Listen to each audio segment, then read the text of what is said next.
justice couple on the run from the law. Together with friends Hal Barwood and Matthew Robbins, he created a screenplay that eventually became the 1974 film Sugarland Express. It would be Spielberg's feature film debut as a director, but only after promising the executives at Universal that he would cast at least one name actor in the film. And then I took it to Sid Sheinberg, and Sid said, well, look, I'm in charge of TV. You need to take this to Jennings Lang, who was in charge of movies at the time. So I brought it to Jennings, who I didn't know very well. And he read the script and liked it. But he said to me, look, I can't give you the shot at directing this movie unless you put a movie star. And it's your choice. You've got 3 characters in the police car, and any one of them needs to be a movie star. So you go out and either find Lou Jean or the cop or the husband. And if you score a movie star, we'll make the picture with you. Kid. I think he added that at the end of it. And then Dick Zanuck and David Brown, who came onto the project to help me get it made, because I wasn't making any headway. They kind of liked the script, and they came on, and they took over the producing of it, and they suggested Goldie Hawn. I went to her house one day and met with her. She loved the character, Lou Jean Poplin, had a lot of great ideas about it, had some changes she wanted me to make, which we did.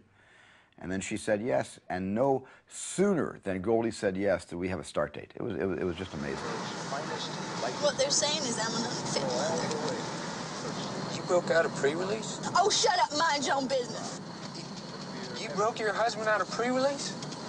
Well, you're assuming an awful lot for a man your size. What was that, unemployed beautician? You been taking money from Donna Hyde? No, I quit. You got $65, you ain't never seen work. What you been doing 3 weeks? You been running around? I have not. You're lying. I am not lying. Don't lie to me! Don't you call me no liar. Donnie Hyde and Bill Fales ain't running around, that's just beering. I wanted to be successful. And everybody said, you know, with an ending like that, it's not going to be successful, where the husband gets killed and the cop gets away and the wife is destitute and going back to jail and she never gets her child, and how are you going to make any money on this? I guess about 4 months before the film was about to be released, I had this tremendous change of mind. I said, you know, I want to hit.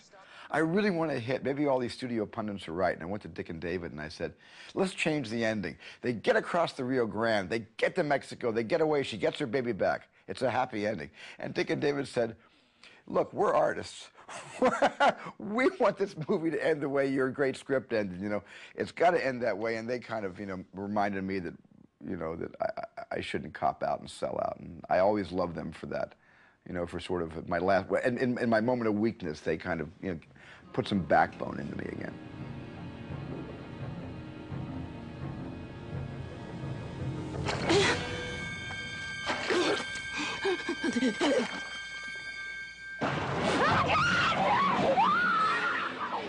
With the 1975 release of Jaws, Spielberg's life would never be the same again.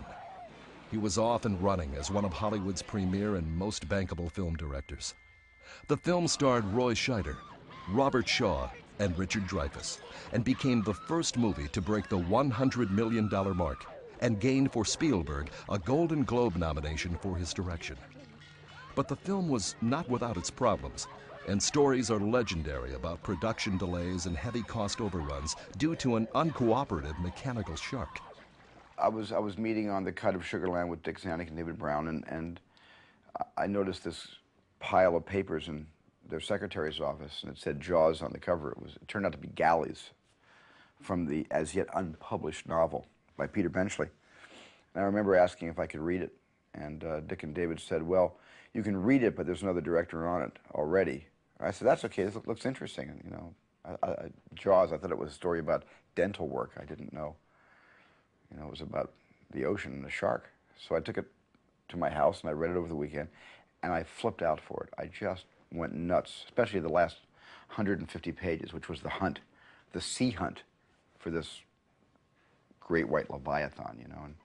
And it reminded me of Duel, because Duel is about this kind of unknown force chasing this innocent bystander. So I really was relating to that material, and it was a part of my life, and that story was still fresh in my mind. And I said to Dick and David, if anything ever falls out with this director that you've hired, I'll do the picture. And one day they called me and they said, the director fell out, it's yours. He'd done the television movie Duel, and then he did Sugarland Express. And certainly we knew that this young man could direct. But Jaws was a huge, huge undertaking and very expensive for that day. And I was impressed that he was cool enough under pressure to take the time that he needed to make sure the actors were believable and interesting in the movie. And that certainly paid off. Give me your hands. Dogfish. You got a $5,000 net. You got $2,000 worth of fishing, and along comes Mr. Whitey. By the time he's finished with that net, looks like a kiddie scissor class has cut it up for a paper doll. You got city hands, Mr. Hooper. Been counting money all your life. All right. Hey, I don't need this. I don't need this working class hero crap. You're not going to do this aboard the ship, are you, Mr. Quinn? Maybe I should go alone. Oh, it's my party. It's my charter. Yeah, it's your charter. It's your party. It's my vessel. You're on board my vessel, mate, master, pilot, and I'm captain. Take him for ballast, Chief. You got him. There were many days, where I just spent many days sitting on the shark barge waiting for the effects to be ready for me to go to work and direct the picture. And, wondering, was this film going to end my career?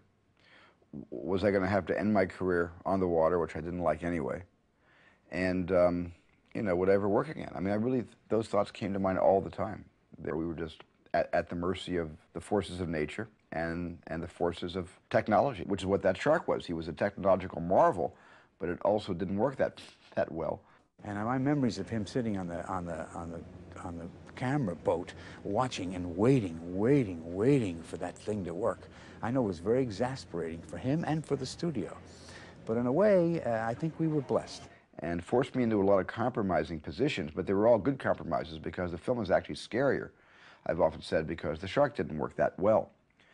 And with the absence of the shark, I had just the ocean and the kind of power of suggestion to allow the audience to imagine where you weren't actually seeing the shark. And I think that really amped up the suspense of that picture tenfold.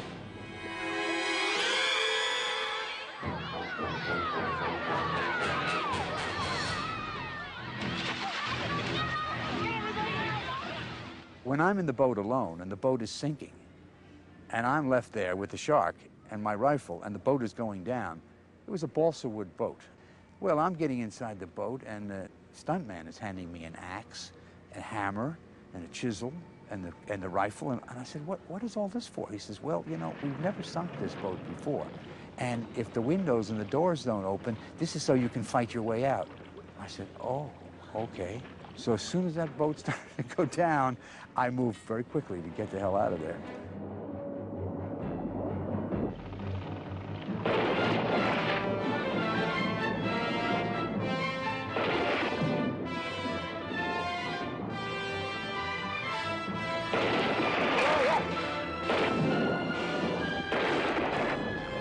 Smile, you son of a...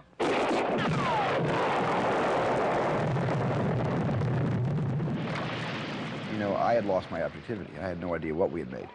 And it was only after I previewed it the first time in Dallas, Texas, that I saw that audience, who had never been on my production, had never had to fight the weather, had never had to deal with the growing pains of getting that movie made, they just came to it kind of blindsided with a little help from the book, which was a huge bestseller by that time, and they just ate the movie up. And that was the first time I realized that we might have something here. Once again, Spielberg teamed up with actor Richard Dreyfuss for the 1977 blockbuster, Close Encounters of the Third Kind. Hard as it may be to comprehend, no one would initially listen to Stevens' idea for Close Encounters until Jaws became an unqualified worldwide hit. Damn it, I know this. I know what this is.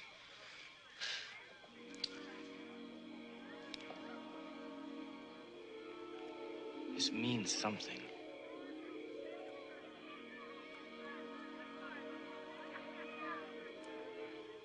This is important.